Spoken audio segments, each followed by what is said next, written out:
Bruchim Aboyim, again, welcome to our home, and thank you for attending. So this week on My Thoughts, we will continue with our in-depth examination of Pirkei Avot, the Ethics of the Fathers, with the middle of the 10th Mishnah in the second chapter, which continues with the 5 illustrious students of Rabbi Yochanan ben Zakkai. After Rabbi Yochanan Zakkai asked his disciples to identify the correct path in life to which a person should cleave, he posed a second question. So the second question was, go and see which is the evil path from which a person should distance himself from. At first glance, this question appears to be merely the opposite side of the same coin. Yet upon deeper reflection, we discover that this teaching is an entirely different lesson. The first question concerns aspiration. What virtue should a person strive to acquire? The second question, however, concerns protection. What dangers must a person avoid if he wishes to preserve his spiritual life?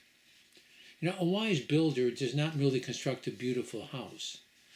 In addition, he also ensures that the foundation is secure and that termites do not eat away at the structure.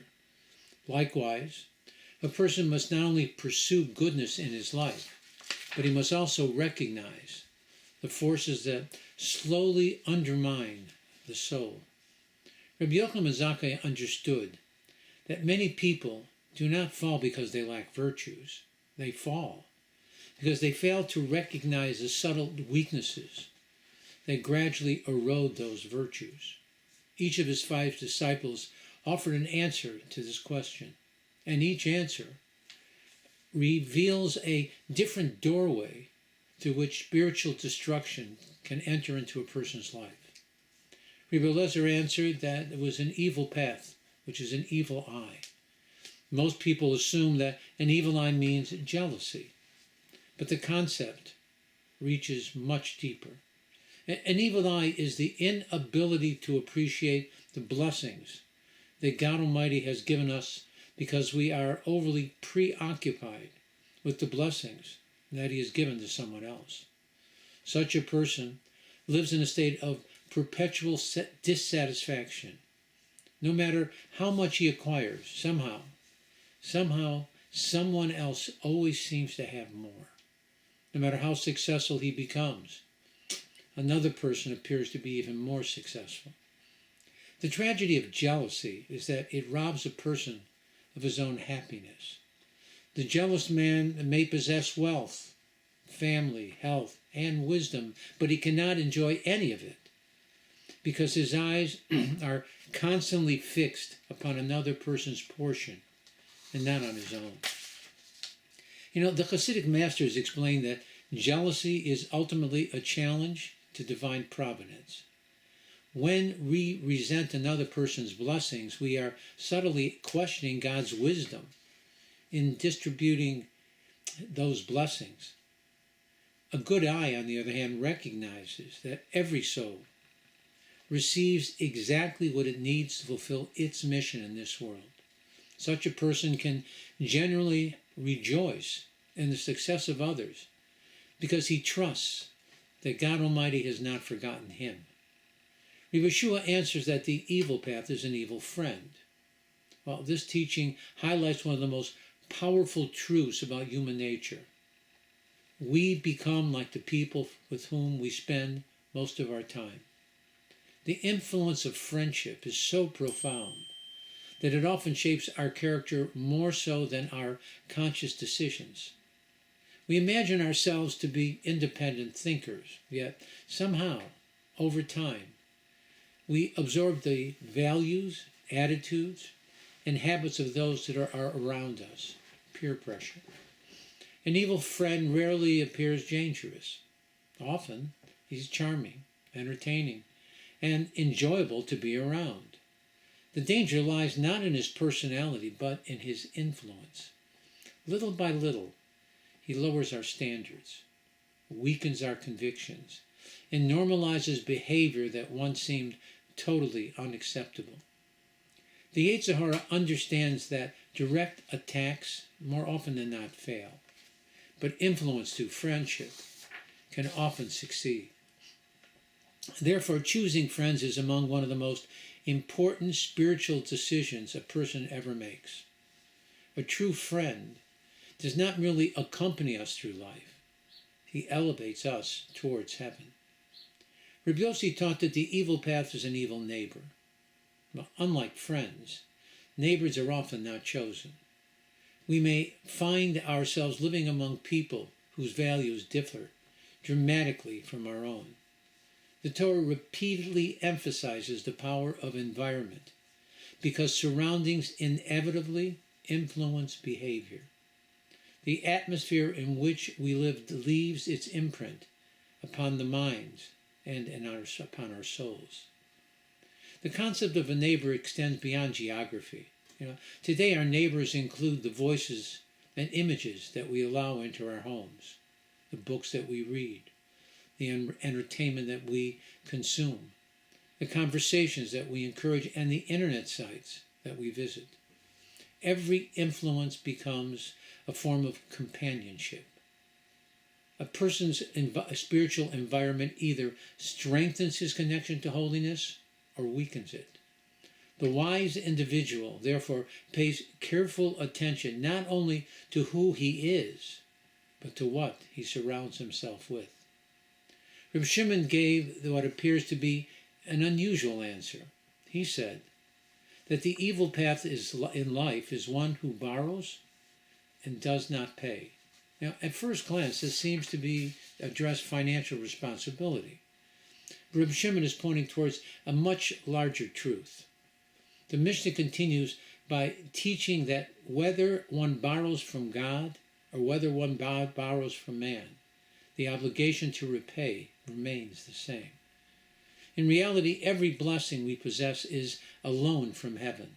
Our talents, opportunities, health, intelligence, family, and resources are entrusted to us for a purpose.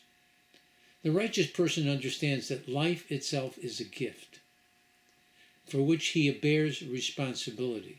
He asks himself constantly, how can he use God's gifts to bring more happiness and goodness into the world? The wicked person, however, feels entitled. He takes without gratitude and receives without responsibility. He forgets that one day every soul must give an accounting of how it used the treasures that God had entrusted to it. Then Rabbi Elazar ben Aruch offered his answer. He said that the evil path is a lev ra, an evil heart. Well, Rabbi Yochanan ben Zakkai immediately declared that this answer surpassed all the other answers because all of their teachings were included within it. The heart is a source from which everything else emerges. An evil eye grows out of an evil heart. Harmful friendships are attracted to an evil heart. Negative influences gain power and create an evil heart. A person who takes without giving back does so because of an evil heart. The heart is the root, while all other faults are merely branches that are connected to that tree. In Jewish thought, the heart is far more than the center of emotion. It is the center of desire, intention, and will. Every action begins with the hidden chambers of the heart, even before it becomes visible in the world. If the heart is healthy, even imperfect actions can rise towards holiness. If the heart is corrupted, well, even good deeds become contaminated by selfish motives. And this is why King David HaMelech did not pray primarily for wealth, power, or even wisdom. Instead, he cried out in Psalm 51:12, Lev Torah bara li Elokim. O God, create within me a pure heart. He understood that once the heart is purified, the rest of life gradually follows. So the battle for holiness is ultimately the battle for the heart. The Hasidic masters taught that every Jew possesses a divine spark that naturally longs for a relationship with God Almighty. Our task is not to create holiness, but rather to uncover it. The evil heart is not an absence of goodness. It is goodness concealed beneath layers of pride, resentment, selfishness, and desire. When those layers are removed, the soul's natural light begins to shine through once again. This thought connects to the children of Israel who were slaves in Egypt. They had fallen to the 49th level of impurity. Had they have descended into the 50th level, they would have entered into the abyss and they would have been lost forever. So God Almighty in His great mercy redeemed them in the merit that 50 days after their redemption, on Shavuot, they would accept the Torah on Mount Sinai. It's strange. Somehow, if they were on the 49th level of impurity, well, they should have really counted 98 days, not 49. 49 levels of impurity, and then they should have counted another 49 levels of purity. So why do we only count 49 days, not 98? Imagine if you went to a yard sale and you bought a candelabra for $10 and it was all black.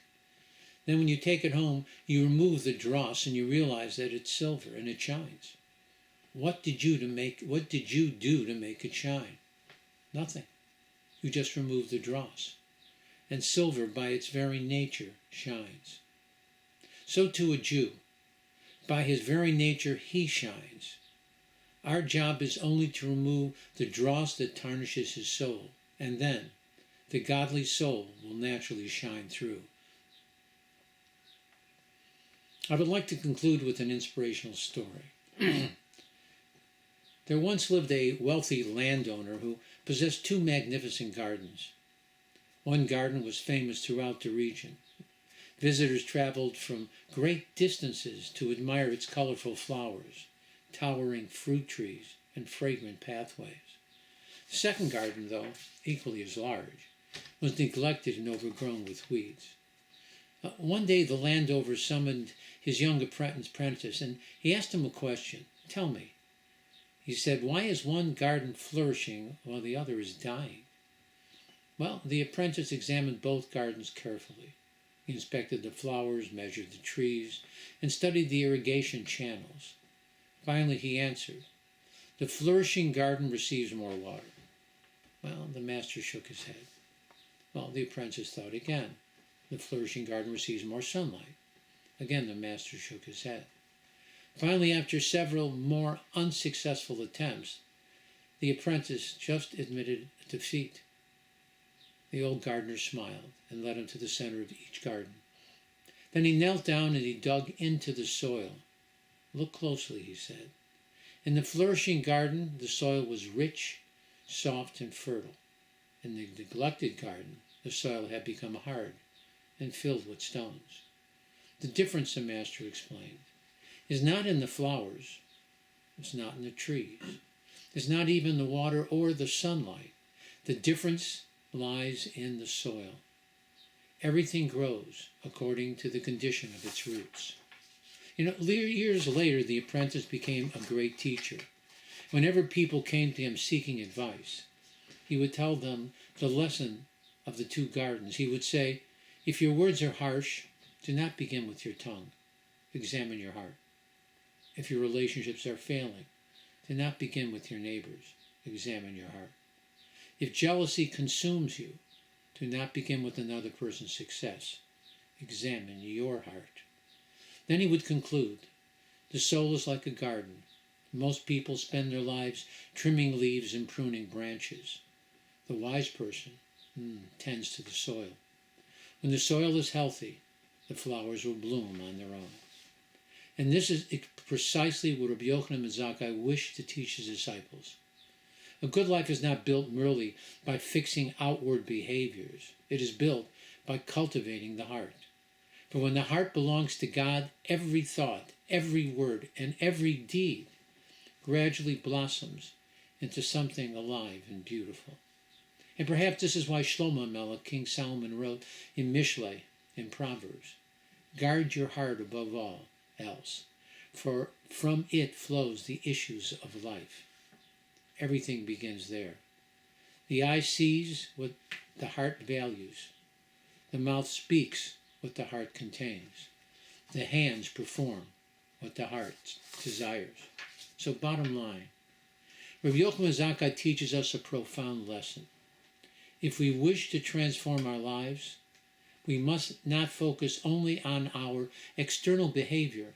We must address the inner source. When the heart becomes pure, well, the eye becomes generous. Friendships become uplifting. Influences become positive.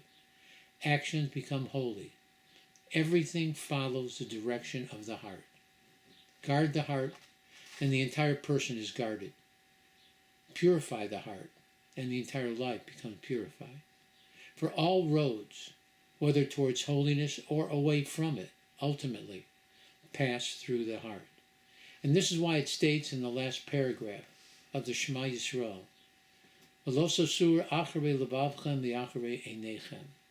And you shall not follow after your heart and after your eyes.